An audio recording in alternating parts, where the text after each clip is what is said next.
अस्मिता राजकोट का, वो कहती हैं कि अभी आपने प्रवचन में कहा भीतर का शून्य आत्मा है, बाहर का महाशून्य परमात्मा है।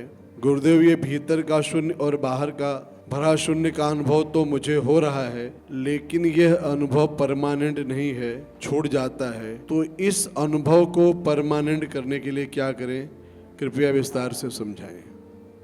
अनुभव की एक झलक का लग जाना इस बात का संकेत है कि आपकी दिशा सही है, और इस अनुभव की एक झलक को स्थायी अनुभव में रूपांतरित करने के लिए कोई दूसरे नियम की, किसी दूसरी समझ की, किसी प्रकार के बाहर के सहयोग की आवश्यकता ही नहीं है। सिर्फ अपने इस अनुभव को और अधिक गहरा करते जाना, और अधिक गहरा करने के लिए सिर्फ एक ही उपाय है जो उपनिषद के ऋषियों ने कहा, चरई वेति चरई वेति चरई वेति, चलते रहो चलते रहो चलते रहो चलते रहो। जब तुम चलते रहोगे तो चलते चलते एक दिन आएगा कि तुम्हें और तेज धक्का देने के लिए तुम्हारी प्यास ही गुरु की शक्ति को, सदगुरु की शक्ति को खींच लेगी, और स्वतः तुम्हें वह धक्का उपलब्ध हो जाएगा जिससे तुम्हारे भीतर वो विराट विस्फोट हो सकता है। उसके लिए एक ही शर्त है, और उस शर्त को कहते हैं बेशर्त भरोसा रखना कि मैं सही दिशा में चल रही हूँ। जब सदगुरु की अनुकंपा होगी, सदगुरु की अनुकंपा से मुझे वो भी उपलब्ध हो जाएगा जिसके लिए मैं दिनों रात सक्रिय हूँ। और दिनों रात सक्रिय रहना भी आनंद भाव से होना चाहिए। जो भी आप साधना करते हैं, जो भी आप अभ्यास करते हैं, वो अभ्यास आपकी छाती पर बोझ नहीं होना चाहिए। वो अभ्यास आपकी छाती पर बोझ तब बन जाता है जब उसके फल को प्राप्त करने की आकांक्षा बहुत जोर से आपके भीतर उमड़ने लगती है। फल को प्राप्त करने की आकांक्षा निस्संदेह प्रथम चरण में आवश्यक है, लेकिन जब रास्ते पर चलने लगे और कुछ झलक मिलने लगे तो उस रास्ते पर चलने को और झलक के मिलने को ही अपना आनंद बना लें, उसी को अपना लक्ष्य बना लें, उसी को फल समझ लें। तो आज आपको झलक मिलती है, आज आप ध्यान में बैठते हैं, उसका फल उसी क्षण मिल जाता है जब आप ध्यान की अवस्था में होते हैं। किसी और फल की आकांक्षा मत करिए। जो आज किया उसके आनंद में डूबने का अभ्यास करिए, वह स्वयं इतना विराट होता जाएगा, वही स्वतः विराट फल के रूप में रूपांतरित हो जाता है। आपको उसके लिए फलाकांक्षा को छोड़ना पड़ता है। Be happy with the present, be happy with what you are doing, and drop all the desires of getting the ultimate result. ये डिजायर कैसे छूटती है, ये फल की आकांक्षा कैसे छूटती है? ये कोशिश करने पर नहीं छूटती है, केवल समझ लेना जरूरी है कि ये बाधा बन जाती है। It is the ultimate barrier. यही वो बाधा है जो भगवान बुद्ध 6 साल तक साधना करने के बाद भी निराश हो गए कि अब उन्हें, अभी तक उन्हें वो चीज़ नहीं मिली जो पाने के लिए 6 वर्ष तक परिश्रम करते रहे। उस निराशा में उन्होंने उस कृत्य को छोड़ दिया, सब कुछ करना ही छोड़ दिया कि अब सब कुछ करना व्यर्थ है, अब मैं इसकी आकांक्षा ही छोड़ता हूँ कि मुझे परम ज्ञान मिलेगा। परम ज्ञान को, परम आनंद को पाने के बाद आकांक्षा ही छोड़ दो, तो अब मैं असफल हो गया, सारा प्रोजेक्ट फेल हो गया, अब ड्रॉप इट। जब ड्रॉप कर दिया पूरा पूरा प्राणों से कि अब कुछ नहीं करना है, तो जब प्रोजेक्ट ही ड्रॉप कर दिया तो उस दिन बड़े परम विश्राम की अवस्था में पेड़ के नीचे बैठ गए। और कहते हैं कि उस रात उन्हें पहली बार जिंदगी में इतनी गहरी नींद आई। इतनी पूरी जिंदगी में गहरी नींद नहीं आई थी। जब प्रोजेक्ट ड्रॉप कर दिया उन्होंने, तो प्रोजेक्ट ड्रॉप करने के बाद जब बोधि वृक्ष के नीचे लेटे हैं तो उस रात कोई सपना नहीं आया उनको, और पूरे प्राण गहन निद्रा में डूब गए। क्योंकि अब कुछ करने को नहीं था, कुछ पाने को नहीं था, अब सब ड्रॉप ही कर दिया। अब विश्राम पूर्ण स्थिति में गहरी नींद सो गए।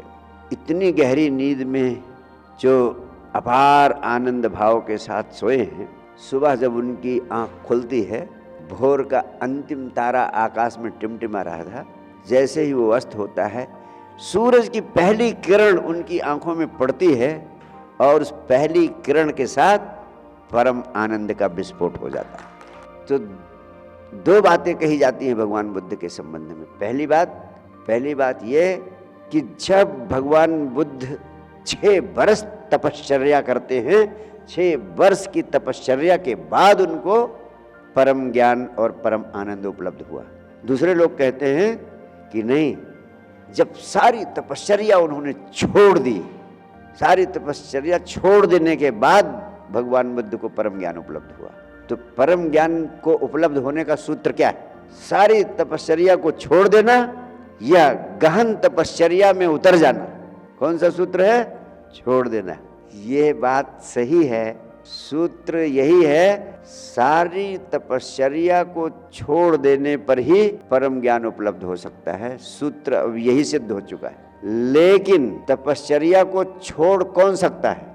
तपश्चर्या को तो वही छोड़ सकता है जिसने तपश्चर्या की हो। तो पहले तपश्चर्या फिर तपश्चर्या को छोड़ देना, दोनों चीजें जरूरी। यानी सूत्र एक ही है, परम ज्ञान को प्राप्त करने के लिए सारी तपश्चर्या को छोड़ देना जरूरी है। लेकिन इसमें यह अर्थ भी निहित है कि तपश्चर्या तभी छोड़ सकते हैं आप जब आपने तपश्चर्या की हो। जब तपश्चर्या की ही नहीं तो छोड़ेंगे कैसे? यस और नो?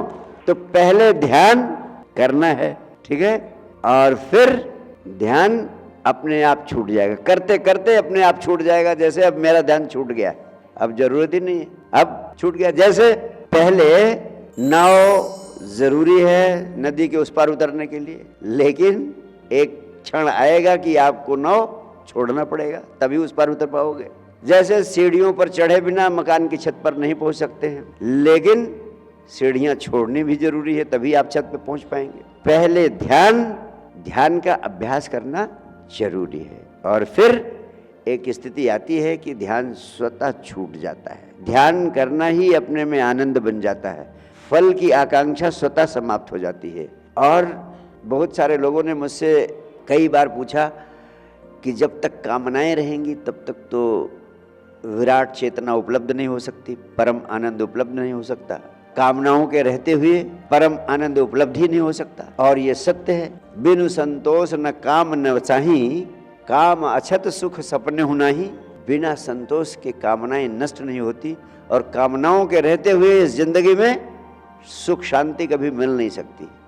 तो कामनाओं से मुक्त होने का उपाय क्या है? कामनाओं से मुक्त होने का एक ही उपाय आज तक पृथ्वी पर पैदा हुआ है, और कोई दूसरा उपाय नहीं। और उस उपाय का नाम है साक्षी भाव में जीने की कला। और साक्षी भाव कैसे पैदा होगा? साक्षी भाव पैदा करने का एक ही उपाय है, 24 घंटे में 1 घंटे ध्यान की अवस्था में होने का अभ्यास करें। तो जिसे आप 15 मिनट से शुरू करेंगे, यह वो औषधि है जिससे आपकी जिंदगी में तृप्ति का बोध होगा। रोटी, कपड़ा, मकान और हर तरह की सुख सुविधाओं का सामान आपको उपलब्ध होता है, इसके बावजूद भी और अधिक और अधिक और अधिक कामनाओं का ज्वर आपको पकड़े ही रहता है। मैं कभी नहीं कहता कि कामनाओं को छोड़ो, मैं कहता हूं उन्हें और फैलाओ, विराट होने दो। लेकिन मैं कहता हूं ध्यान में उतरो, ध्यान का अभ्यास करो, क्योंकि कामनाओं को छोड़ने का प्रयास करने से कामनाएं कभी नहीं छूट सकती। और अगर मैं कहता हूं कामनाओं को छोड़ो, तो एक अंतर्द्वंद आपके भीतर पैदा होगा, एक संघर्ष आपके भीतर पैदा होगा। आप कहोगे अभी तो गुरु जी के पास समय बिताने का वक्त नहीं है, यह समय गलत मैंने चुन लिया, पहले कामनाओं को पूरा कर लूँ तब गुरु जी के पास जाऊँ। फिर आप कभी मेरे पास ना आ सकोगे, क्योंकि कामनाएं वो कभी पूरी होंगी ही नहीं, उनका स्वभाव ही ऐसा है। इसलिए मैं कहता हूं तुम कामनाओं से मुक्त होने की चेष्टा मत करो, सिर्फ तुम ध्यान का अभ्यास करो। जो छूटने लायक है वो छूटता चला जाएगा, जो पाने लायक है वो आपकी जिंदगी का अंग बनता चला जाएगा। बहुत बहुत प्यार, बहुत बहुत आशीर्वाद।